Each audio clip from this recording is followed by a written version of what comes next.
লিখিতভাবে আপনাদের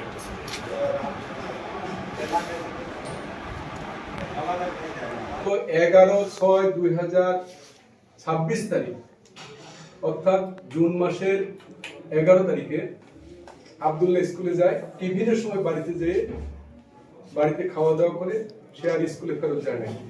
স্কুলে তার ব্যাগ রেখে দিয়েই সে আফসারের সাথে দুইজনের যোগ সাজসে পরামর্শ করে ঘোরার জন্য চলে গেছে সৈয়দাবাদ রেল স্টেশন থেকে চলে গেছে ঢাকা, অবশেষে সিলেট।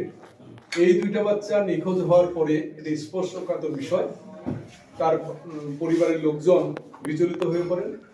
13 তারিখে তাদের এলাকার দুইজন সিনিয়র ভাই, 15 অথবা 16 বছর বয়স, একজন রাকিব, একজন নাম হলো রাহিম, তাদের বিরুদ্ধে নারী শিশু নির্যাতন আইনে মামলা করেন। এটা হলো আব্দুল্লাহ পিতা শামীম হোসেন বাদী হয়ে মামলা করেন।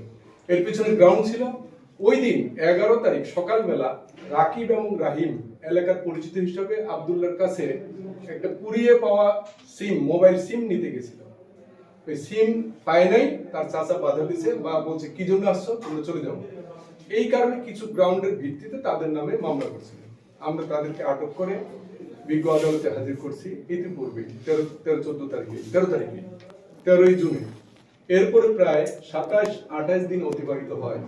তারা কোনো এই আব্দুল্লাহ ভিকটিম শিশু বাচ্চা আব্দুল্লাহ ও আফসার কোনো মোবাইল ব্যবহার করতো না। আমাদের পুলিশের দল সিরাজগঞ্জ জেলার মাননীয় পুলিশ সুপার জনাব সাইফুল ইসলাম শান্তু পিপিএম বার মহোদয়ের সার্বিক তত্ত্বাবধানে আমাদের এনায়েতপুর থানা টিম এবং গোয়েন্দা শাখার পুলিশ সদস্য সর্বাত্মক চেষ্টা করি। অবশেষে 27-28 দিন পরে এই আফসার নিজে বাড়িতে ফেরত আসে। তাকে আমরা হেফাজতে নিয়ে তার তথ্য মোতাবেক জানতে পারি যে অপর বাচ্চা যে আব্দুল্লাহ সে সিলেট এলাকার হোটেলে অবস্থান করতেছে। আমরা সাব ইন্সপেক্টর মামলা তদন্তকারী officer sub inspector Farid Ahmed তার নেতৃত্বে একটি এনায়েতপুর থানার আভিযানিক দল সিলেটে গমন করে। সিলেটে শুধু না, তাদের অনেক কষ্ট হয়েছে। তার তথ্যটা যেন সিলেটে এক হোটেলে অবস্থান করতেছে, কিন্তু সেটা না। ওখানে যায় আফসার এটা নিশানা দিতে পারে না, যার জন্য তারা প্রায় 24 ঘন্টার উপরে খোঁজাখুঁজি করে প্রতিটা সিলেট এলাকার প্রতিটা রেল স্টেশনে খোঁজাখুঁজি করে অবশেষে মাধবপুর থানাধীন হবিগঞ্জ জেলার হরেশপুর রেল স্টেশনের পাশে একটা হোটেল থেকে তাকে উদ্ধার করেছে। উদ্ধারের পর দুই শিশুকে জিজ্ঞাসাবাদে আমরা জানতে পারছি তারা নিজেরাই, প্রাথমিকভাবে জানা যায় তারা নিজেরাই ঘুরতে গেছিল। প্রথমে কমলাপুর রেল স্টেশন, তারপর হলো সিলেট এলাকার ওই হরেশপুর রেল স্টেশনে একটা হোটেলে তারা কাজ করত।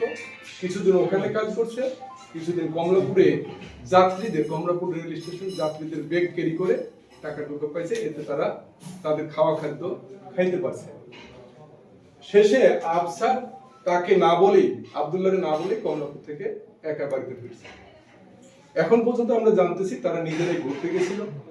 আরো কেউ তাদেরকে নিয়ে যাওয়ার পিছনে বা যাওয়ার পিছনে নেপথ্যে আর কোনো কাহিনী আছে কিনা আমরা গভীরভাবে তদন্ত করে অনতিবিলম্বে এই মামলা সংক্রান্তে পুলিশ রিপোর্ট বিজ্ঞ আদালতে সাবমিট করব।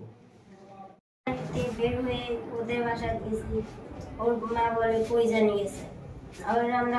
আমি কতক্ষণ ঘুরছি, এ জায়গায় গেছে, অন্য জায়গায় গেছে। তারপরে 12টার সময় এসে দেখি ওই গেটের সামনে দাঁড়িয়ে গেছে, নাগারে গেছে ঘুরে ঘুরতে গেছি। বাড়ি থেকে বাজারে গেছি, বাজার থেকে গ্রাম খেলছি, গ্রাম থেকে খেলতে খেলতে সৈয়দাবাদ গেছি। সৈয়দাবাদ শরীফ বিদ্যুৎ দেখছি, শরীফ বিদ্যুতে ট্রেনে উঠছি, ট্রেনে উঠে ইয়াতে গেছি কমলাপুর গেছি। কমলাপুর একদিন থেকে তারপরে দিন ইয়াতে গেছি, সিলেটে গেছি। কাজ করে 2 সপ্তাহ না 1 সপ্তাহ হবে, তারপরে চলে আসি। ওকে বলছি 3 বার না কতবার বাজে বেশি যাই, মানে ভালো লাগতেছে না, কই না আমি যাবো না, থাকবো না।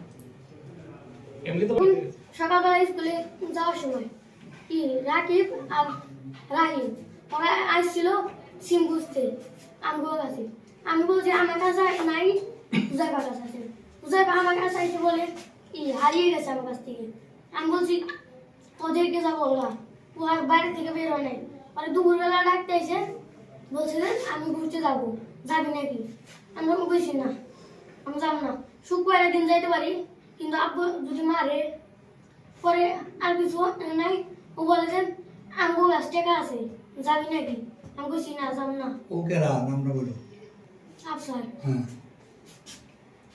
আমি কইছি ঘুরতে যাব না, রাকিব টাইম করে বলছে ঘুরতে যাবি না, তোর টাকা আছে নিয়ে যাবো তোরে। বলছি না, যাবো না। পরে স্কুলে গেছি, পরে টিফিন খাই স্কুলে গেছি, পরে রাস্তায় ওর সাথে দেখা হয়েছে। ওইখান থেকে যাইতেছি, যাইতে যাইতে ও বলে যে স্কুল যাইছিস নি, আমার জন্য একসাথে গেলে মনে। আমি আবার যাইতেছি, যাইতে যাইতে কি ওই গড়ানির সামনে ওইখান থেকে যাইতেছি, যাওয়ার পর ওই দোকানের সামনে আমার মাথা ঘুরছে। পরে আমি আর কিছু দেই নাই, পরে কি জানি কান্দি পারে ওই দিকে গেছি। পরে আর কিছু জানি না, পরে ছয়টা বাস শুনে গেছি। যাওয়ার পর রাকিব রাহিমরা ওরা নাপ দেওয়া আছে উঠছে, বাসে ওঠা পর গেছে, পিছন দিকে গেছে আমি।